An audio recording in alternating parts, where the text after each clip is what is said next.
પછી તેને સમારી પછી તેને પાણીથી ધોઈ કાઢી પછી મેં એક તપેલી લીધી તપેલીમાં મેં બેસન લીધું બેસનમાં મેં મીઠું અજમો ખારો અને લીલા મરચાં નાખ્યા અને તેને મરચાં નાખ્યા પછી તેમાં મેથીની ભાજી નાખી અને જે ગરમ તેલ હોય એટલે કે તેને આધણ કહે છે તે ગરમ હતું તેના 2 ચમચી અંદર નાખ્યું અને પછી તેમાં પાણી નાખ્યું અને પાણી નાખીને પછી તેને પાણી નાખી અને પછી તેને મચેડ્યું જેમ કે આપણે રોટલી બનાવતા હોય ત્યારે લોટ મચેડીએ તેવી રીતે પછી તેનો રસ્સા જેવો થઈ ગયો એટલે પછી મેં તળી અને પછી ભજીયા બનાવ્યા.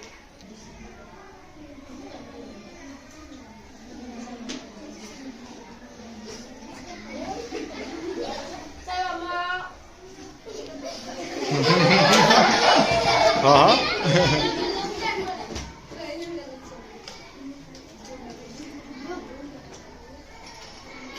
લીલા મરચાંનો તીખો સ્વાદ અને મેથી હોય ને એનો કડવો સ્વાદ આવે. મેં પણ ભજીયા બનાવ્યા છે પણ મેં ડુંગળીમાં ભજીયા બનાવ્યા. પહેલા તો આપણે ડુંગળી કાપશું અને ધાણા અને મરચાં કાપશું તેમાં બેસન નાખશું પછી થોડો અજમો પછી મીઠું ગરમ મસાલો અને ખારો નાખીશું પછી એને પાણી રેડીને ગુંદી કાઢશું અને ગરમ તેલમાં તળીશું અને ભજીયા તૈયાર થશે. તે રાખવા 10 મિનિટ. હા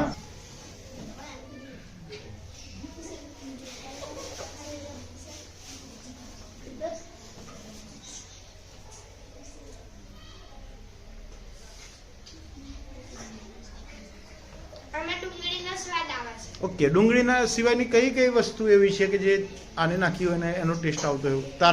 તારા ગોટાથી આ ગોટા કેવી રીતના ફરક છે? મારા ગોટા મેં મેથીથી બનાવ્યા છે અને ડુંગળીથી બનાવ્યા. આ છે ફુલાવાનું શાક. પેલા મમ્મીએ શાક બનાવેલું પછી મેં જાતે રીંગણ કાપી અને મેં નાખેલા પછી આના અંદર પેલા મરચું મસાલો એ બધું નાખી દે પછી જરીક વાર ગરમ થવા મૂકી દે પછી બની ગયું અને ટેસ્ટ કરવા બોલાવ્યો.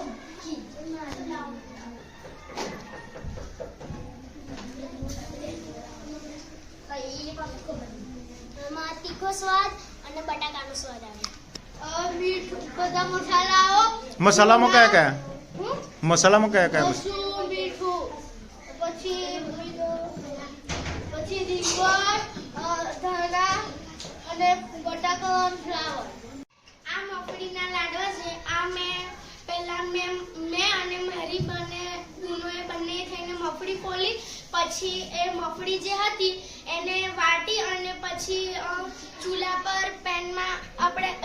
પર અંદર તેલ અને પછી ગોળ ભાંગીને નાખી દેવાનો પછી જે આપણે જે મગફળી હોય એને અંદર નાખી હલાવી પછી બહાર કાઢી એના ગોળ લાડવા બનાવી નાખવાના અને આનો સ્વાદ થોડો ગોળ જેવો ગળ્યો લાગે છે. અને બીજી મેં છાશ બનાવી છે. પહેલા સવારમાં જે મારી મમ્મીએ દૂધ હતું તે દૂધને મેં રાત્રે મૂકી દીધું પછી સવારમાં દહીં બની ગયું હતું એને મેં ફેરવી અને છાશ બોટલમાં ભરીને લઈને આવી. સામ લાડુ છે તેલમાં ઘીમાં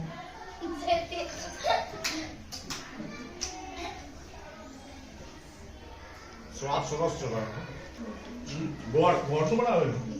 ટેસ્ટ આવે છે. મગફળીનો ટેસ્ટ આવે છે. સરસ બનાવે. છાશમાં મેં દૂધ હતું તેને ઢાંકી અને જેમ કોઈ પણ ઢાંકી દીધું રૂમાલથી ઢાંકી દીધું પછી સવારમાં જ્યારે મેં ખોલ્યું તો તે દહીં બની ગયું હતું પછી તેને મેં ફેરવી નાખી અને અંદર પાણી નાખી અને સ્વાદ પ્રમાણે ઘાટી ના રહે તે પ્રમાણે રાખી અને પછી મેં બોટલમાં ભરી લઈને આવી. આ મોમોસ છે. આને અમે પહેલા કોબીજ ડુંગળી અને ટમેટો અને શિમલા મિર્ચી કાપી અને એક તરફ કરી લઈને એની અંદર ગરમ મસાલો પછી બાકી બધા મસાલા નાખી લેવાના પછી એને પેનમાં નાખીને ફ્રાય કરી લેવાનો પછી સાઈડમાં પછી છે ને પછી જે મેદાનો લોટ ગુંદ્યો હોય ને એ એને આટલા લાડો વણવાનો પછી એની અંદર જે પેલું આપણે બનાવ્યું હોય ને શાક એની અંદર રેડવાનું અને મોમોસ બનાવી દેવાનું આનો સ્વાદ તીખો લાગે અને ચટણી સાથે ખાઈએ ને તો ખાટો મીઠા જેવો લાગે રેડ ચીલી લાઈ રેડ ચીલી છે રેડ ચીલી લાવ રેડ ચીલી સે ટોમેટો છે જો ભાઈ મોમોસ નામ સાંભળ્યું કે એવા સાંભળ્યું હતું કેટલી વાર નવું લાગ્યું યાર ચટણી ચાલી છે સાહેબ ચટણી એટલે red chilli sauce red chilli sauce છે ભાઈ આ શેમાંથી બનાવી છે ચીલી એટલે બનેલો હોય હા તો શેમાંથી કેવો લાગે આનો સ્વાદ કેવો હોય તીખો જો ભાઈ ખાવ છું મોહમ્મદ નો હાથનું સાહેબ ફર્સ્ટ ટાઈમ તીખો છે ચટણી પણ તો ખાટી મીઠી લાગે છે મને હા બહુ સરસ મસ્ત બનાવ્યું છે સાહેબ આ તો પહેલા હવે એકવાર બનાવીને ચેક કરી લીધેલું મેં બનાવી છે ખીચડી એમાં ચોખા ધોયા ચોખામાંથી પછી લીલવા નાખ્યા બટાકા નાખ્યા પછી ટોમેટા નાખ્યા પછી મરચું નાખ્યું મીઠું નાખ્યું અને અડધા નાખી એમાંથી મેં ખીચડી બનાવી છે મેં કુકરમાં મારા આખા પરિવારને ખવાય એટલો ભાત લીધો અને નાખ્યું અને પછી મેં છે ને અંદર ટોમેટા સમારી નાખ્યા પછી વટોણા પછી ડુંગળી રાઈ પછી ને મરચું હળદર મસાલો ને બધું ભેગું કરી નાખ્યું અને પછી મેં થોડું પાણી નાખ્યું પછી 5-6 મિનિટ રહેવા દીધું પછી હું એટો નાખો છે એટો નાખીને આ કામ પછી ચડી જાય કે તો ભાત બનાવવા માટે તારે એને શેકવા પડે તરવા પડે કે બાફવા પડે બાફવા પડે બાફવા પડે ઓકે કોને ચાખવા માટે બોલાવીશ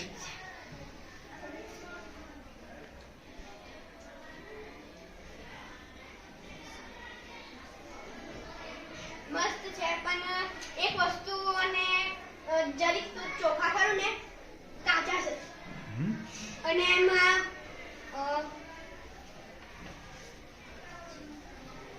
જરીક તીખું લાગે છે મેં બનાવી છે ચીકી આને બનાવવા માટે ગોળ અને મફળી જોઈશે મફળી પહેલા ખોલવાની અને પછી શેકી અને એના નાના નાના કટ બહુ નાના નહીં અડધા કટકા કરી નાખવાના પછી જે ગા લીધો હોય તેને ગોળ છે તેના કટકા કરવાના અને પછી આપણે એને ગરમ કરીશું અને પછી ઉપર ઘી રેડશું પછી શું થશે કે ઉપર આપણે મફળી જે શેકેલી તે ઉપર નાખી દેવાની તો પછી થોડું ગરમ થવા દેવાનું પછી ડીશ લેવાનું ડીશમાં કાઢીને કટકા કરી લેવાના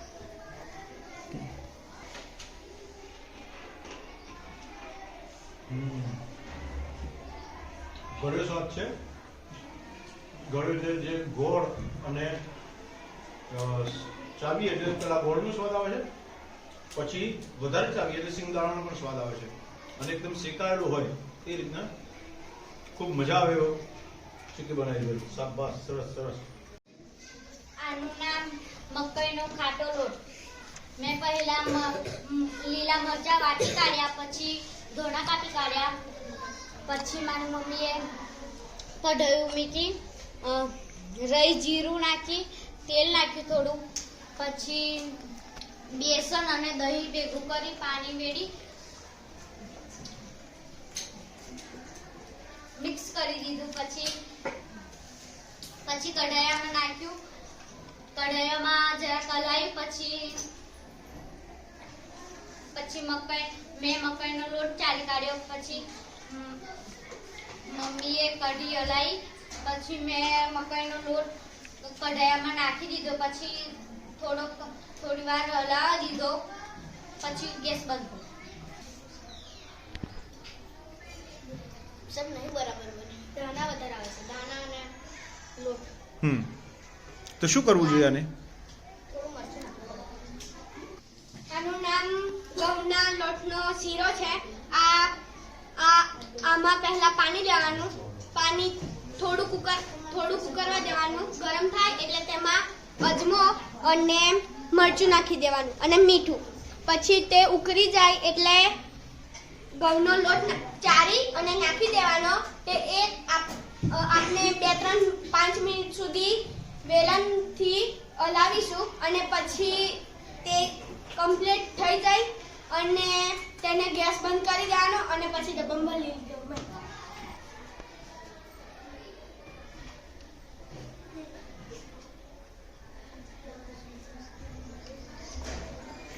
આમાં તીખું લાગે છે. ઓકે, અને બીજું શું શું અંદર નાખેલું હોય એવું લાગે છે સ્વાદમાં? રાઈ નાખેલી હોય એવું લાગે કે અને જીરું. જી, વાહ વાહ, સરસ. આ પૂરી છે અને પહેલા મેં લોટ લીધો, પછી તેમાં તેલ નાખીને ગુંદી અને રોટલી વણી દીધી. પછી ગ્લાસ ખાલી લઈને રોટલી ઉપર નાખ્યો. પછી થઈ ગયા ગોળ. પછી છે ને મને બધી થઈ ગઈ ગોળ ગોળ. પછી મેં તળી દીધા અને પછી બની ગયા. ફિરદોસ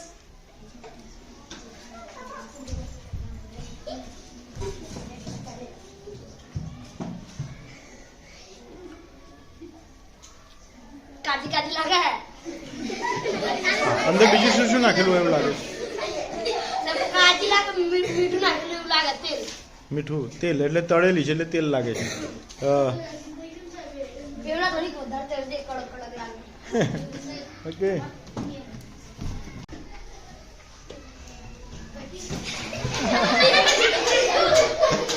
હા, કોબરા ચીન નાખી, સાકર નાખી, બદામ, કાજુ, દ્રાક્ષ,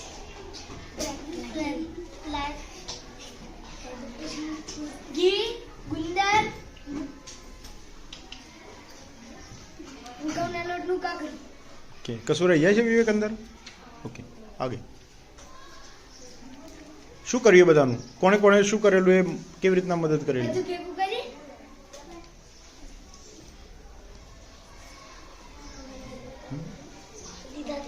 પછી વાર દીધા. ઓકે, ધવલ શું થયેલું? કેવી રીતના ભેગું કર્યું હતું બધું? કોણ શું શું લાવેલું એ કોપેલું? ક્યાંથી લાયેલા ધવલ? અમે દુકાનેથી લાવ્યા હતા. કઈ કઈ વસ્તુઓ? બદામ, કાજુ ને કોપરું. ઓકે, કેટલા રૂપિયાનું આવેલું બધું? કેટલા રૂપિયા લઈને ગયેલા? હા, 100, 150. કેટલા રૂપિયાનો ખર્ચો થયેલો?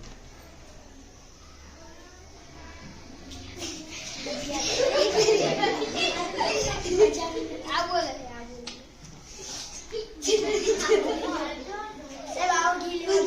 હા, ઘી કેટલાનું આવેલું? હા, ઘી કેટલાનું આવેલું? ઘી કેટલું નાખ્યું આમાં અંદર? 2.5 કિલો. 1.5 કિલો એટલે કેટલા લાડવા બન્યા? બીજા ઘેર મૂકે કેટલા છે? આ 2 છે. બીજા કેટલા બનાવ્યા છે? 49 લાડવા બનાવ્યા છે. વાહ વાહ વાહ. કોણે કોણે મદદ કરેલી આમાં? મિતુલે, વિવેકે, મેન, મયુર. મયુરી, તારા મમ્મી પણ બનાવવા લાગેલું.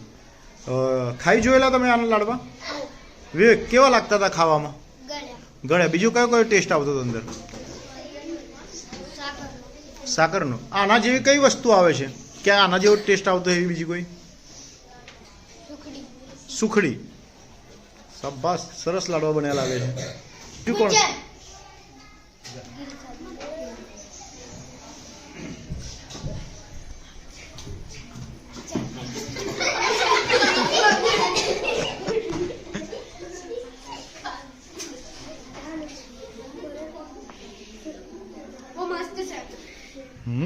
શેનો શેનો સ્વાદ આવે છે અંદર?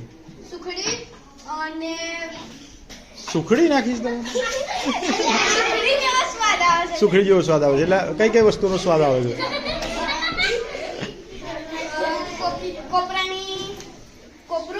કોપરું નાખેલું ભાઈ? યસ. ઓકે. ગોળ નાખેલું? ઓકે. પછી બીજું? Okay very good.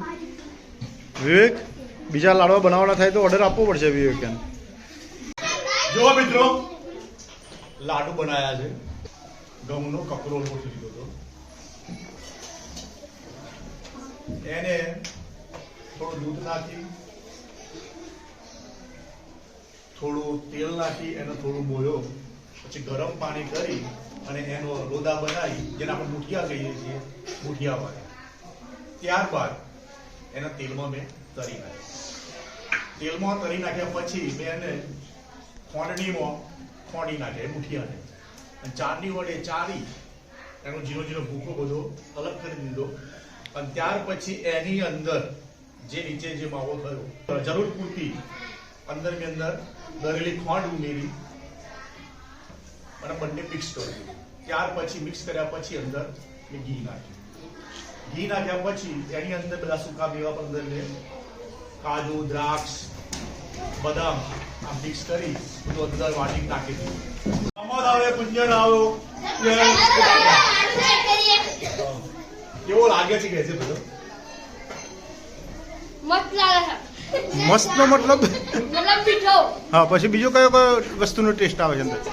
ખાંડ, ખાંડ, પછી પછી સૂકા મેવો, સૂકો મેવો. કાજુ, બદામ, દ્રાક્ષ તો નહીં આવે, અને પછી ઇલાયચી.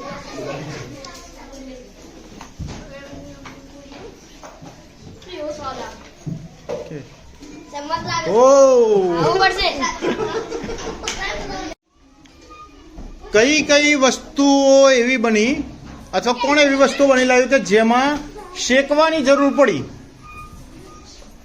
આદિત્ય, કઈ વસ્તુ હતી? ચીકી, ચીકી. એમાં શેકવાની જરૂર પડી. બીજી કોઈ વસ્તુ? ભારતી, ભારતી. મગફળીનો લાડુ. ઓકે. હા, બીજી? મારે શેકવા જરૂર નહીં પડી, મેં વાટેલા. વાટેલા. શેકવું પડ્યું હોય એવું? હા, પૂરી. તળવી પડી એ તો. પૂરી તો તળવી પડી, શેકવી કઈ પડી? ચાલો, બાફવું પડ્યું હોય એવી કઈ કઈ વસ્તુ હતી? ચોખા. ચોખા. ચોખા પણ ચોખા બનાવેલા એનું? હા હા, ખીચડી. ખીચડી. બીજી કઈ કઈ સામગ્રી એવી હતી કે જેમાં બાફવાની પ્રક્રિયા કરવી પડેલી કોઈએ? મોમો. મોમો. એમાં બાફવું પડે. શું બાફેલું? એને હાલા એનો લાડુ જેવા બને છે ને, બાફવા પડે. કે પાણીમાં. ચાલો, તળવાની પ્રક્રિયા કરવી પડી એવી કઈ કઈ વાનગી કોણ બનાવેલા એનું? પૂરી. ભજીયા. હા, લાડવા. પૂરી આવી ગઈ, ભજીયા આવી ગયા.